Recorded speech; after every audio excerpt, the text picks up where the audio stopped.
নমস্কার বন্ধুরা, বঙ্গ রেসিপিতে আপনাদের সবাইকে স্বাগত। আজকের রেসিপি হলো চিকেন 65। এই চিকেন 65টা আমি কিভাবে বানাবো তাহলে দেখে নিন। আমি এখানে চিকেন নিয়েছি 400 গ্রাম।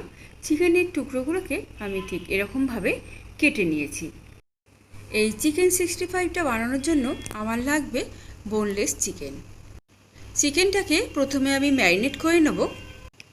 দিয়ে দিলাম আদা রসুন বাটা 1 চামচ, জিরের গুঁড়ো দিয়ে দিলাম হাফ চামচ,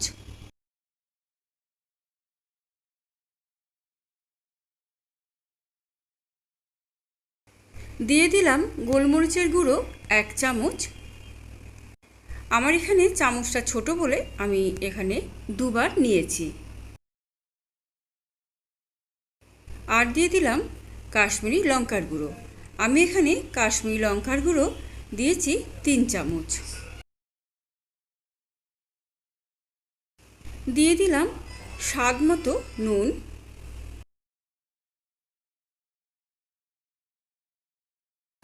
দিয়ে দিলাম কারি পাতা কুচানো। আর দিয়ে দিচ্ছি একটা ডিম।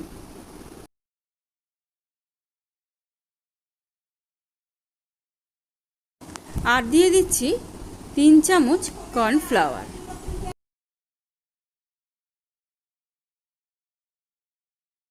কর্নফ্লাওয়ারটা দিয়ে এবারে ভালো করে মেখে নিতে হবে।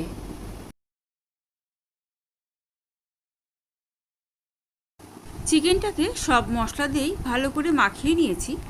এবারে আমি এই চিকেনের মধ্যে দিয়ে দেব টক দই। আমি এখানে 2 চামচ টক দই দিয়ে দিলাম।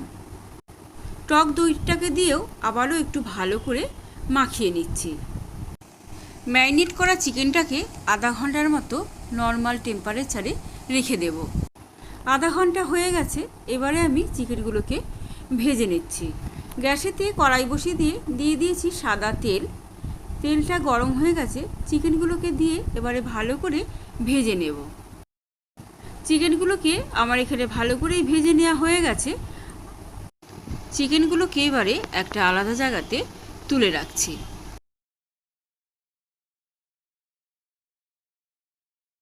আর একটা কড়াই নিয়ে নিয়েছি। দিয়ে দিলাম এর মধ্যে 2 চামচ সাদা তেল। তেলটা হালকা গরম হয়ে গেলে গ্যাসের ফ্লেমটাকে একদমই লোতে রেখে দেব। দিয়ে দিলাম 1 চামচ কুচানো রসুন।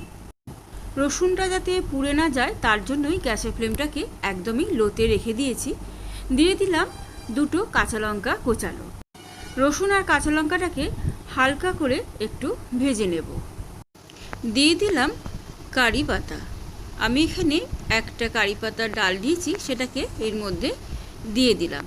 এবারে এটাকেও একটু ভালো করে ভেজে নিচ্ছি। এবারে এর মধ্যে দিয়ে দিচ্ছি ভেজে রাখা চিকেনগুলোকে। চিকেনটাকে এবারে ভালো করে রসুন, কাঁচা লঙ্কা আর কারি পাতার সাথে মিশিয়ে নিচ্ছি। চিকেন 65 রেসিপিটা আমার এখানে রেডি হয়ে গেছে। আমার এই রেসিপিটা যদি আপনাদের ভালো লাগে তাহলে একটা লাইক করে শেয়ার করে দেবেন। আর যদি নতুন বন্ধু হয়ে থাকেন তাহলে সাবস্ক্রাইব করে পাশে থাকা বেল আইকনটাকে ক্লিক করে দেবেন।